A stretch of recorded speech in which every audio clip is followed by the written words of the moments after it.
Welcome to the Business Mechanics Show. I'm your host, Vaughn Sigmund, co-founder of Results-Driven Leadership, where we provide the knowledge, skills, and tools you need to advance your career and business success. Whether you're just getting started or been running a business for years, we have the advice and tips to help you stay ahead of the competition. Today, we're going to talk about the following. Are you ready to lead? Productivity, winning strategies, and aligning employer-employee goals. If this sounds like something your business could use more of, then you've come to the right place. The Business Mechanics Show with your host, Vaughn Sigmund. Let Vaughn show you how to develop, improve, and jumpstart your business. So now, please welcome the host of The Business Mechanic, Vaughn Sigmund. So as a manager, it's natural to question if you have what it takes to be a boss. Being in a management position carries tremendous responsibilities. Responsibilities impact both the company's performance, success, profitability, sales, engagement, etc. And we often miss the fact that we're impacting the lives of the people who work with us, both our peers, our boss, and most importantly, our team members. We sometimes lose sight of how the things we do and say impacts them. And with all that in mind, today we're going to discuss some leadership skills to ensure you're fully prepared. At least you're thinking about these things. It's crucial in your growth path to evaluate your skill sets and identify areas of development. We don't know what we don't know. We're not great at everything. None of us are. And so I hope today in this podcast, I will tempt you, motivate you to think about an area or two that I'm going to briefly touch on. To start doing a little work on improving that area of your leadership toolbox. And I don't care how you do it. I don't care what tools you go and find to work on this. You can take courses, you can read books, you can listen to podcasts. And thank you, by the way, for listening today. Or YouTube, workshops, seminars. The fact that you're listening to this podcast, as I often say, is a very positive reflection on you. You're looking to get better. There's some reason that you're taking the time to listen to this podcast, and my hat's off to you for your self-development exercise. So keep up the good work. So let's start talking about some of the key elements of being a great boss. First thing, and I did a whole podcast on this, let's define your leadership style. By reflecting on your strengths, your personality, and you can establish a very strong foundation for your approach. Everybody's approach is unique. And we need to have confidence that ours is utilizing our strengths, our personalities, our values to be as good as we possibly can. But are you tapping into all of these? Are you even aware of all of these? So I want you to consider the traits that you want to be known for and how your unique qualities can inspire and motivate your team, because that is what great leaders do. That's not what managers do. That's what great leaders do. And the reason why you're listening to this today and out seeking information on how to be a better leader, always keep in mind, it's not about your functional knowledge. It's not about your process knowledge. It's how you inspire and motivate those who are working with you to do the great job that you need them to do. You are the linchpin to all this. And always remember, leadership is a continuous journey. And your style is going to evolve over time. If you're early in your career, when you reflect back over however many years or decades that you are in a leadership role, you'll realize how much you've grown and learned. I certainly have. And I hope all of you have the opportunity to have the journey I had of learning and growing and getting better through time. So next, focus on fostering your team's growth. Foster on your people, no matter what business you're in, the people business, and the better your people are, and the better they respect you, the better your growth, their growth, and the company's growth is going to be. Understanding how to measure performance, identify skill gaps, and spot growth opportunities within your team is absolutely vital. I've also done a podcast on this if you want to go back and find it. How to spot the talent on your team. Because it's that you need to leverage as a leader.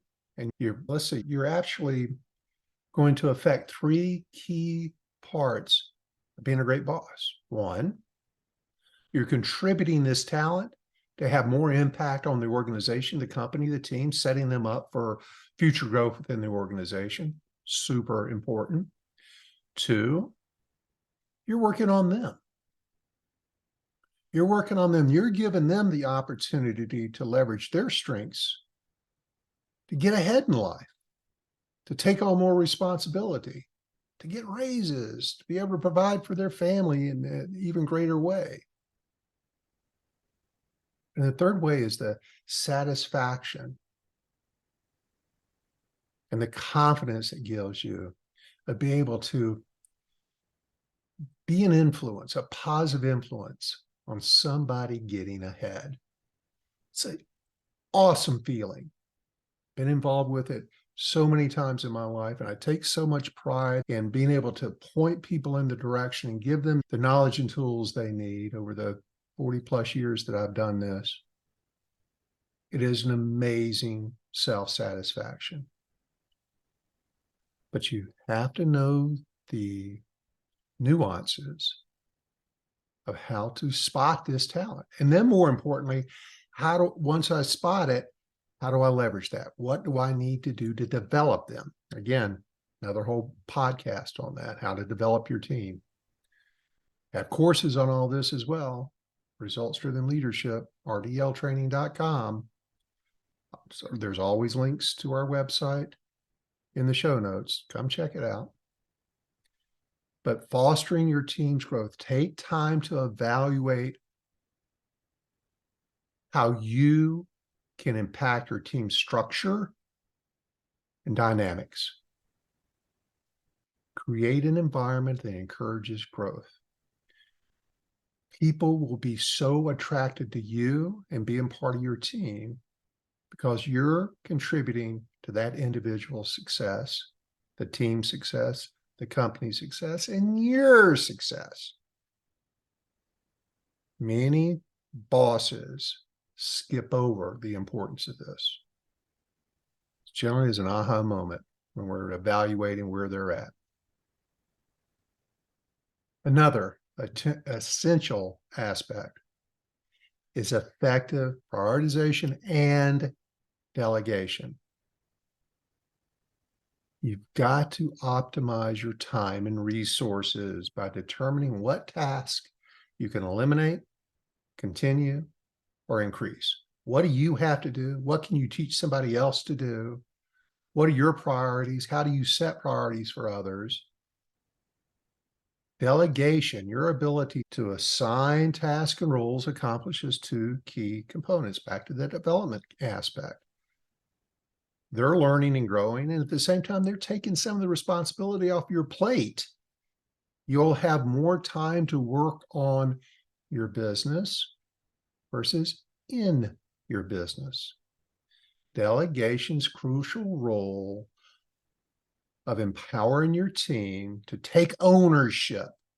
As you grant this responsibility, you're also encouraging ownership. If you want buy-in and commitment from your team, Give them reasons to be bought in and committed. And if you can delegate more to them and give them that responsibility, very often we overlook the positive impact that has on your team members. And that allows you to concentrate on your strategic initiatives, the higher level, more important things, the things that are highly important, but not super urgent. You want to try to get these urgent and important things, or these urgent but not as important things, to folks who are reporting to you. And I know somebody that, where am I going to find the time? They're not as good as me. It's going to take forever for them to learn. Yes, you had to learn too. But everybody learns at a different pace. You have to have some patience, absolutely. But you have to have the personal commitment to help others learn and grow. And delegation is absolutely a key component of that. And then being able to prioritize, establish clear accountability mechanisms, timelines, and making sure that you've gone through your list of either to-dos, projects, responsibilities, and you're keeping them aligned with the prioritization at which they deserve. Don't get caught up in the day-to-day is the message in all this. Allow others to take care of some of that for you. And you often find that they'll do it better than you will. And they'll enjoy doing it maybe more than you do. And as you continue doing this, it creates efficiency and very high standards.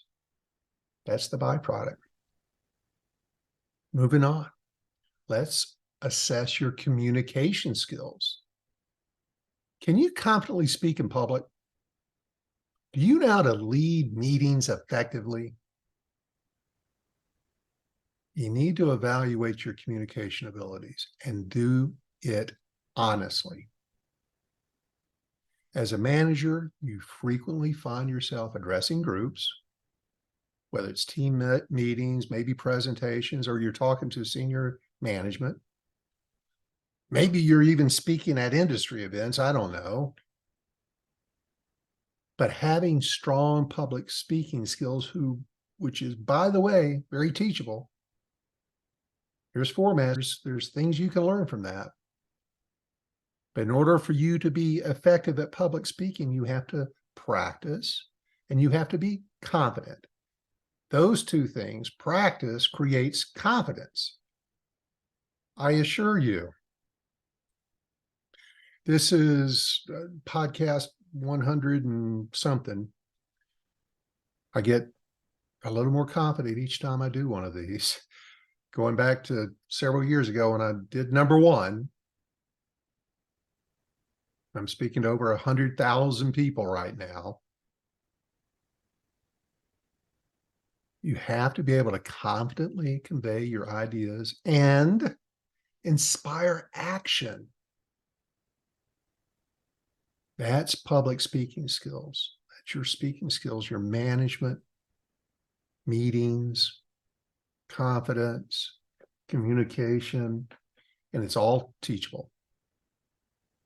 You just have to go find the resource that's going to give that to you. And again, we've got it all in our course catalog. And lastly,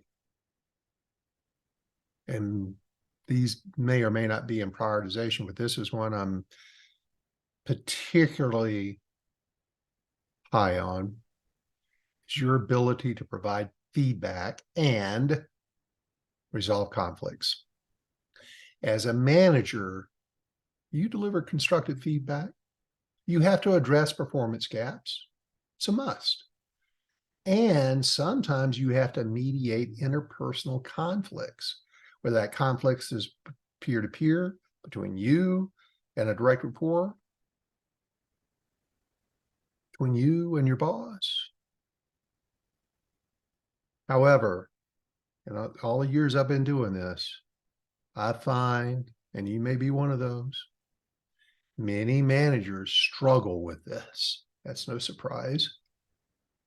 And this struggle it creates erosion to the respect others are giving you. It's one of the most important skills you have to be comfortable with is getting uncomfortable, is having uncomfortable conversations. But let me tell you, I promise you, if you avoid it, you'll never get comfortable with it.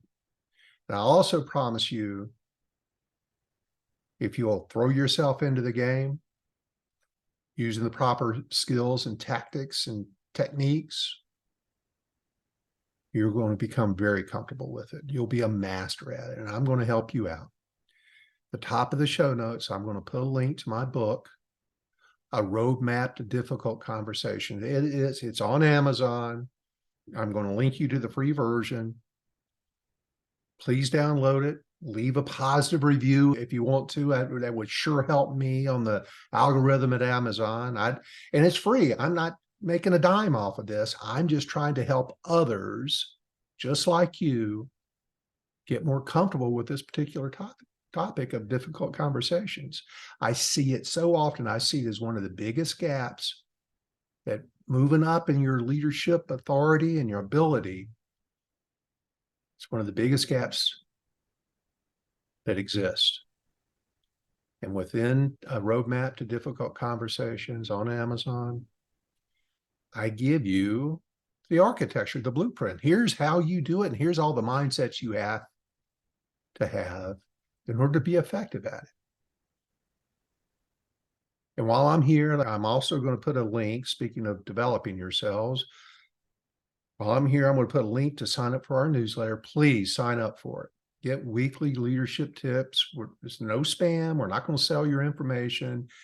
Please take advantage.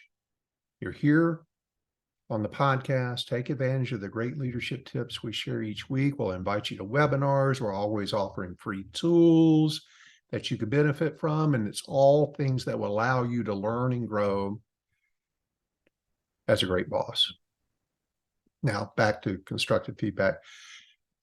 Developing the skills to provide helpful, keyword, helpful guidance. Often these can turn into arguments or disagreements, or the way you approach it shuts down hearing. And so you resolve nothing. So in order to be helpful, to influence positively and resolve conflicts fairly, diplomatically, it's invaluable in your leadership role to have this in your toolbox and to be very good at it. And here's a couple pro tips on that, just to give you a flavor of what is absolutely incumbent on you to be effective at difficult conversations. Ask first. This is always ask first. Do not begin telling first. Ask first. Ask first, and the best way to do it is ask their opinion on whatever the issue is. If it's a skill, if it's a situation, whatever it is, ask their opinion on this before you ever give any kind of feedback. Do not play your hand. Ask an open-ended question like, so I wanted to talk to you about fill in the blank. How's that going for you? This open-ended approach gets them talking, because you want to create a dialogue, not a monologue, which I will, in just a second, share the importance of that and why that's so important. But the first thing you have to embrace is you cannot go into a difficult conversations thinking you have all the information. There's always three stories. Theirs, what you know, either you've seen it or you've heard it from somebody else, but that's only what you know. You do not know their intentions. You do not know their reasons. You need to get to the third story, which is the truth of the matter. Don't set a trap for yourself thinking you know the entirety of the situation. You just don't think you do. At least give yourself the benefit and avoid the potential trap of saying something that is going to be disagreed on. Because the last thing you want is an argument. People stop hearing, conversation goes nowhere, complete waste of their time and your time, and you've gotten nothing done. Follow my tips, and you'll make progress. And very often when you ask them first, they'll tell you. At least you'll know their story. You'll know where it may have come off the rails. And then you can go in from there. Avoid telling them first. It's much more likely for them to buy into change if they commit to a change themselves versus being told what to change or what to do. Think about that yourself. Are you more likely to do something you told somebody else you would do versus what somebody told you to do? Your mind's always more motivated to do it that way. That is a key element of change management. So let me start wrapping this up. In conclusion, to grow and lead and take on more responsibilities as you climb the ladder of success, it's crucial to take inventory and assess your skills. Know where you're at, honestly. Maybe ask your boss, maybe ask your peers, ask your direct reports. That's very brave. Reflect on your leadership style. Foster your team's growth. Prioritize and delegate effectively. Assess and enhance your communication abilities and become comfortable with feedback and conflict resolution. You have those, I think that's 5 things. You have those things dialed in, you're going to be pretty damn good. Remember, always remember, being a boss is not just about the authority. It's about empowering others to succeed. As I started this podcast out, this is about empowering others to succeed. Embrace the challenges, embrace the opportunities, and constantly be working on developing your skills and strive. That's why, again, you're here today and listening to this podcast. You're striving to become the boss you aspire to be. Good luck in your journey. I got your back. If you ever need anything from us, please, I'm always here to help. My team's always here to help. If you want more information on how results-driven leadership's training and coaching programs can help you or your management teams, visit our website, rdltraining.com. That's Romeo Delta Lima training.com. And thanks for listening today. And we will, in fact, talk again next week.